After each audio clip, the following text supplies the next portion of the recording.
Okay.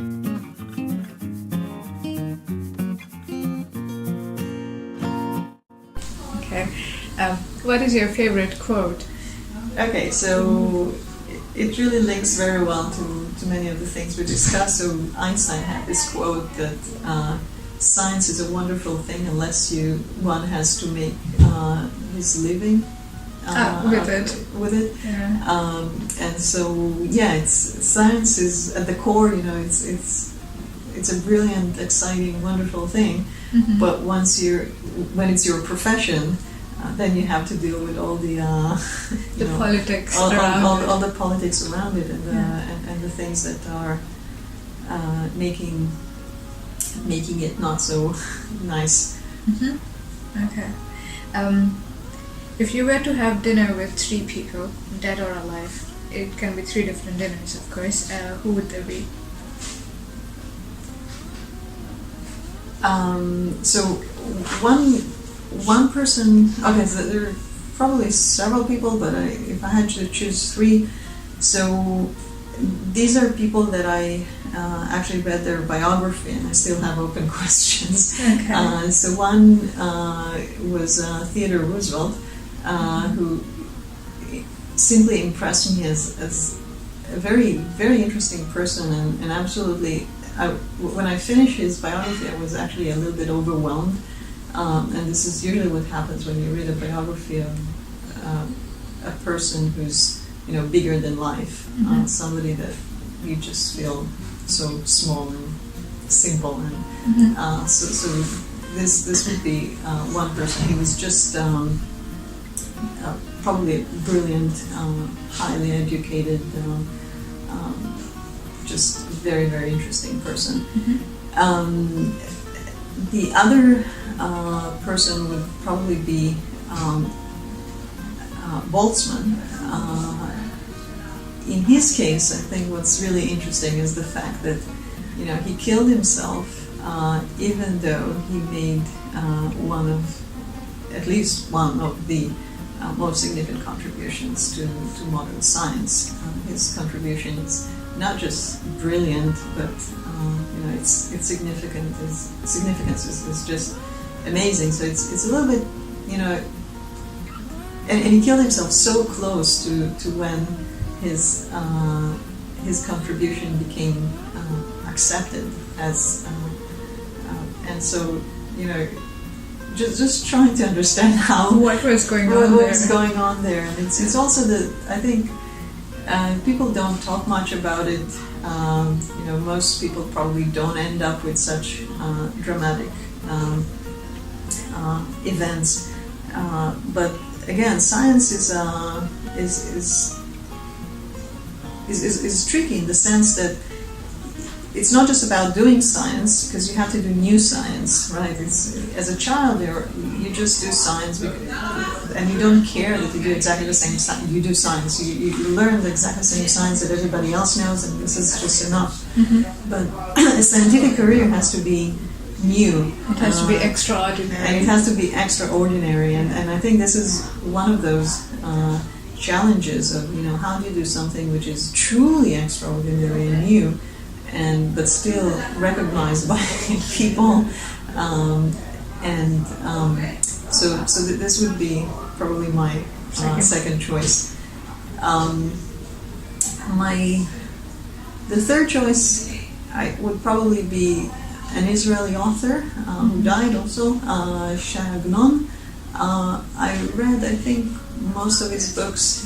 He's a Nobel laureate, and it was just a really, really just an interesting. I think it would be a very interesting dinner if I could just sit down and talk about sit and just hear him talk about whatever. Okay.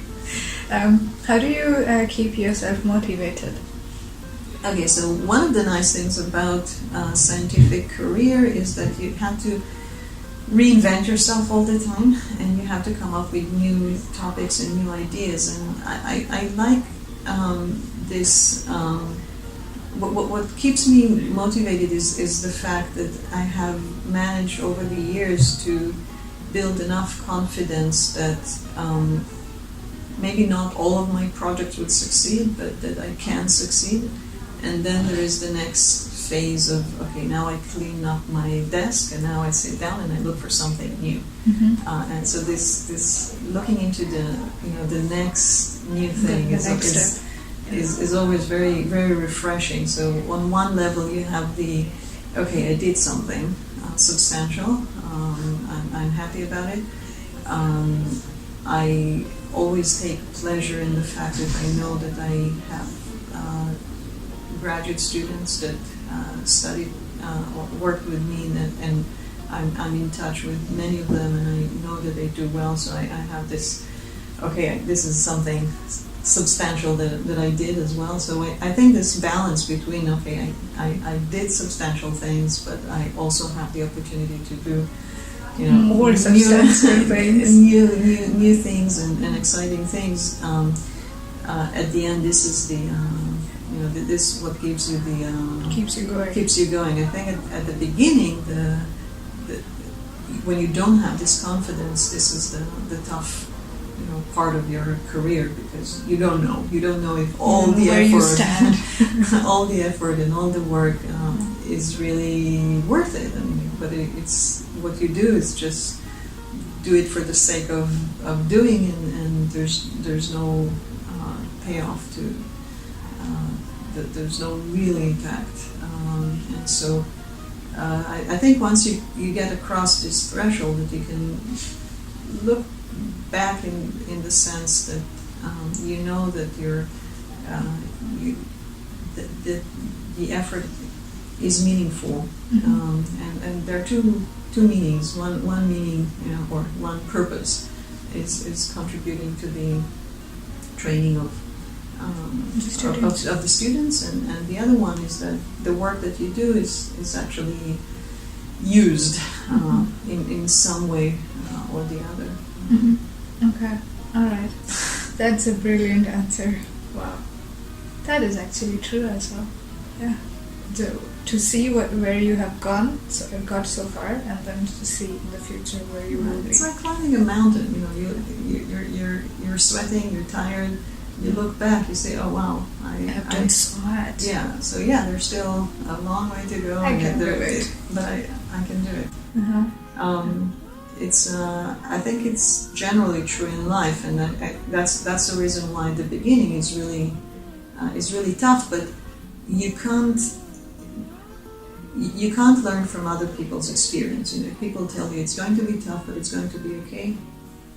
That doesn't tell you anything. It doesn't tell you anything. Yeah. It's just like when we were about to have the twins, and people told us, it's going to be really, really, really difficult. And you don't understand. You can't understand what does it mean not to sleep for 6 months. There's no.